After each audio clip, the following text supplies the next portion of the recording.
इस वीडियो में हम पर्यावरण संरक्षण में व्यवसाय की भूमिका के बारे में डिस्कस करेंगे। हम क्या क्या डिस्कस कर चुके हैं अपने व्यवसाय के सामाजिक दायित्व वाले चैप्टर में कि सामाजिक दायित्व का क्या अर्थ होता है, सामाजिक दायित्व का पालन क्यों करना चाहिए एक व्यवसायिक संगठन को, इसके पक्ष में अलग अलग तर्क, और वो कौन कौन से विभिन्न समूह हैं जिनके प्रति व्यवसाय का सामाजिक दायित्व बनता है, यानी कि स्वामियों के प्रति, निवेशकों के प्रति, उपभोक्ताओं के प्रति, कर्मचारियों, सरकार और समाज के प्रति जो व्यवसायिक संगठन है उसके क्या क्या सामाजिक दायित्व हैं, उनके बारे में हमने डिस्कस किया था। तो अब हम देखते हैं कि पर्यावरण संरक्षण में व्यवसाय अपनी भूमिका कैसे निभा सकता है। ये हमारे इस चैप्टर का लास्ट टॉपिक है। तो हेडिंग डाल लीजिए, पर्यावरण संरक्षण में व्यवसाय की भूमिका। तो पर्यावरण संरक्षण में व्यवसाय किन किन तरीकों से अपना योगदान दे सकता है, हम एक क्वेश्चन बना सकते हैं। तो उसका आंसर क्या रहेगा कि निम्नलिखित तरीकों से एक व्यवसायिक संगठन पर्यावरण के संरक्षण में, यानी कि पर्यावरण को बचाने के लिए निम्नलिखित तरीकों से व्यवसायिक संगठन अपना योगदान दे सकता है। नंबर 1, प्रबंधकों की वचनबद्धता। देखिए, वचनबद्धता का मतलब क्या होता है, हमने कसम ले ली, हमने ठान लिया कि हम इस तरीके से काम करेंगे। कई बार होता है आपको असेंबली में शपथ दिलाई जाती है कि आप पानी बचाएंगे, नियमों का पालन करेंगे।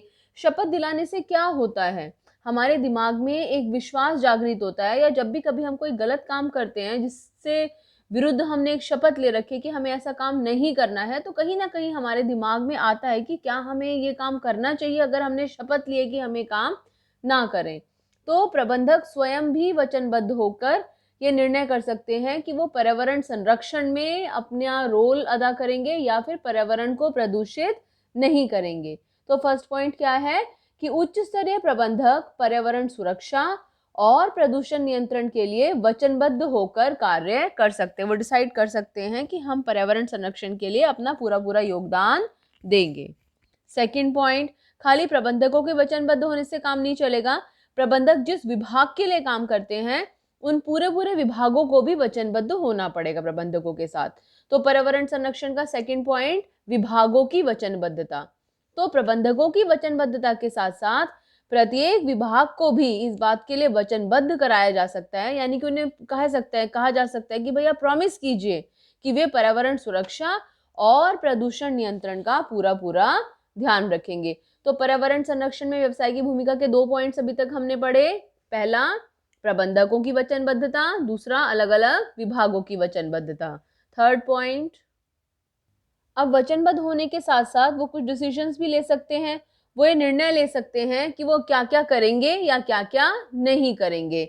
जैसे कि प्रबंधक यह निर्णय ले सकते हैं कि वे सदैव अच्छी किस्म का माल इस्तेमाल करेंगे, उच्च तकनीक का इस्तेमाल करेंगे, प्रदूषण नियंत्रण तकनीकों का पालन करेंगे और कचरा निष्पादन की वैज्ञानिक तकनीकों का पालन करेंगे। वैज्ञानिक तकनीकों का मतलब है कि कचरे को इस तरीके से, वेस्ट मटेरियल को डिस्पोज ऑफ किया जाए जिससे कि पर्यावरण को कम से कम नुकसान हो। जैसे कि आपने आजकल अगर कभी रेडियो सुनते हो तो वहां पर बताते हैं कि किस तरीके से कचरे से बिजली बनाई जा सकती है और अलग अलग जगहों पे उसका इस्तेमाल भी किया जा सकता है। तो वो हुई कचरे निष्पादन की वैज्ञानिक तकनीक, जिसमें कि किसी चीज से नुकसान होने की बजाय उल्टा हमें फायदा हो रहा है। तो 3 चीजें पर्यावरण संरक्षण में व्यवसाय अपनी भूमिका कैसे निभा सकता है। 2 जगह तो वचनबद्ध होके, कौन कौन वचनबद्ध होगा, नंबर 1 प्रबंधक और नंबर 2 उन प्रबंधकों से जुड़े हुए विभाग। तीसरी बात, वचनबद्ध होने के साथ साथ वो क्या कर सकते हैं, निर्णय ले सकते हैं कि वो हमेशा अच्छी किस्म का माल, अच्छी तकनीक, प्रदूषण नियंत्रण की तकनीक या कचरा निष्पादन की वैज्ञानिक तकनीकों का पालन करेंगे। चौथा पॉइंट, प्रदूषण नियंत्रण के लिए सरकार द्वारा बनाए गए नियमों का पालन करना। तो ये जो 3 काम थे तो उसने अपने लेवल पर किए कि खुद वचनबद्ध हो गया, अपने विभाग को वचनबद्ध करा दिया, कुछ डिसीजंस ले लिए, कुछ निर्णय ले लिए कि हम ऐसा करेंगे और ऐसा नहीं करेंगे। उसके साथ साथ जो नियम सरकार ने बना रखे हैं उन सरकार के नियमों का पालन करके भी संगठन जो है पर्यावरण संरक्षण में अपना कंट्रीब्यूशन कर सकता है, अपना योगदान दे सकता है। फिफ्थ पॉइंट, सरकार का सहयोग करना। यहाँ पर तो जो सरकार ने नियम बनाए हैं उनका पालन किया जाता है।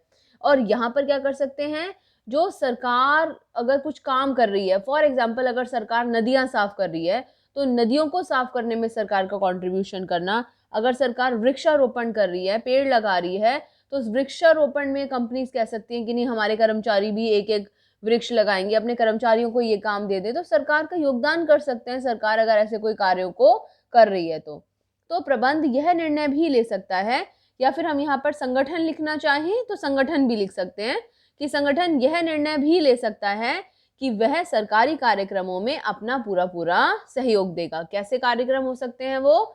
जैसे कि नंबर 1 नदियों की सफाई, नंबर 2 वृक्षारोपण, नंबर 3 वनों की कटाई को रोकना, या फिर अगर जहरीला कुछ उत्पाद निकल रहा है फैक्ट्री से या कुछ क्षेत्रों में जहरीला पोल्यूशन है तो उसको रोकने का काम भी वो सरकार के साथ मिलकर कर सकता है। तो 5 पॉइंट्स, 2 पॉइंट्स वचनबद्धता से रिलेटेड। कौन कौन वचनबद्ध हो रहा है? नंबर 1 प्रबंधक खुद, नंबर 2 प्रबंधक अपने से जुड़े हुए विभागों को वचनबद्ध कर सकता है, नंबर 3 डिसीजन लेना, निर्णय लेना, प्रबंधक कुछ डिसीजंस ले सकते हैं, चौथा जो सरकार ने नियम बनाए हैं उनका पालन कर सकते हैं, और अगर नियमों का पालन भी कर रहे हो तो फिर उस सरकार का सहयोग भी कर सकते हैं कुछ कार्यक्रमों में। तो 5 पॉइंट्स हो गए, 2 पॉइंट और इनको नोट कर लो पहले यहाँ तक। नाउ 6 पॉइंट, छठा पॉइंट है कार्यक्रमों का मूल्यांकन करना। इसमें क्या है? प्रबंध समय समय पर प्रदूषण नियंत्रण कार्यक्रमों की लागत और उनके प्रतिफल का मूल्यांकन भी कर सकता है। जो अगर संगठन ने कोई अपने प्रोग्राम्स चला रखे हैं प्रदूषण नियंत्रण से रिलेटेड, तो वो टाइम टू टाइम उनका इवैल्यूएशन भी कर सकता है। ऐसा नहीं है कि हमने एक बार प्रोग्राम चला दिया, हमने कोई मशीन लगा दी प्रदूषण नियंत्रण की, फिर हमने देखना ही नहीं है उसको कैसी चल रही है, ऐसा नहीं होता। अगर हमने मशीन लगाई है प्रदूषण नियंत्रण की तो थोड़े थोड़े टाइम के बाद में हमें ये भी तो देखना जरूरी है कि इस प्रदूषण नियंत्रण तकनीक से हमें कुछ फायदा हो भी रहा है या सिर्फ हमारी बिजली खींच रहा है। तो इसलिए जो भी हमने कोई प्रदूषण नियंत्रण या पर्यावरण संरक्षण से जुड़ा कोई कार्यक्रम चला रखा है तो एक तो हमें उसका टाइम टू टाइम मूल्यांकन करना चाहिए। किस किस चीज का मूल्यांकन? लागत, कितनी हमारी कॉस्ट आ रही है उसको चलाने में, और प्रतिफल, बदले में हमें क्या मिल रहा है उससे। तो जो हमने अपने खुद के कार्यक्रम चला रखे हैं समय समय पर उनका मूल्यांकन करना भी हमारी ड्यूटी बनता है। उससे क्या होगा? हमें पता चलेगा कि क्या हम वास्तव में पर्यावरण संरक्षण में अपना कंट्रीब्यूशन कर रहे हैं या सिर्फ आंखों का छलावा ही है। 7वां पॉइंट, साथ के साथ एजुकेट करने के लिए अपने कर्मचारियों को और लोगों को, समाज को भी हम वर्कशॉप्स का या कार्यशालाओं का आयोजन भी कर सकते हैं। तो पर्यावरण संरक्षण के कार्य को और मजबूत बनाने के लिए प्रबंध समय समय पर विभिन्न एक्सपर्ट्स, या हम इसको विशेषज्ञ भी बोल सकते हैं, तो विभिन्न विशेषज्ञों का ज्ञान प्राप्त करने के लिए वर्कशॉप्स का आयोजन भी कर सकता है। उन वर्कशॉप्स में अपने कर्मचारियों को आमंत्रित कर सकता है, बाहर के लोगों को आमंत्रित कर सकता है, सोसाइटी को एजुकेट करने के लिए कर सकता है। जैसे कि अगर आपको याद होगा तो पिछले कुछ समय में स्कूल्स में जो MCD के अलग अलग लोग आकर उन्होंने हम बच्चों को एजुकेट किया कि जो डस्टबिन हैं वो 2 तरह के होते हैं, नीले कलर का डस्टबिन होता है, हरे कलर का डस्टबिन होता है, कैसा कूड़ा नीले डस्टबिन में डालना चाहिए, कैसा कूड़ा हरे डस्टबिन में डालना चाहिए। क्यों बच्चों के लिए ऐसी कार्यशालाओं का आयोजन किया गया था? ताकि बच्चे उस जानकारी को अपने घर तक ले जाकर अपने पेरेंट्स के साथ शेयर करें। ग्राउंड लेवल से उन चीज़ों को ऊपर तक ले जाया गया। तो ऐसी वर्कशॉप्स ऑर्गेनाइज करने से क्या होता है कि वो जो बात है हम जिस स्तर तक, जहाँ जहाँ तक लोगों तक पहुँचाना चाहते हैं, हम वहाँ पर लोगों तक उन बातों को पहुँचा सकते हैं। तो पर्यावरण संरक्षण में व्यवसाय अपनी भूमिका दे सकता है। कितने पॉइंट्स हमने पढ़े हैं? Total 7 points. पहला पॉइंट प्रबंधकों की वचनबद्धता, दूसरा पॉइंट विभागों की वचनबद्धता, दोनों वचनबद्ध हो जाएंगे कि नहीं भाई हम पर्यावरण को बचाएंगे। तीसरा खुद डिसीजन ले सकता है, अच्छी वस्तुएं लगाएंगे, पोल्यूशन कम करेंगे, अच्छी तकनीकों का इस्तेमाल करेंगे। चौथा यही नहीं कि डिसीजन लेंगे, जो सरकार ने नियम बना रखे हैं उनका भी पालन करेंगे। अब अगर हमें गुड बॉय हैं, हम वचनबद्ध भी हैं, हम कुछ अच्छे डिसीजंस भी ले रहे हैं, नियमों का पालन भी कर रहे हैं, तो फिर जो सरकार काम कर रही है, अगर नदियाँ साफ कर रही है, अगर वृक्षारोपण कर रही है, तो उसमें सरकार का सहयोग हम दें।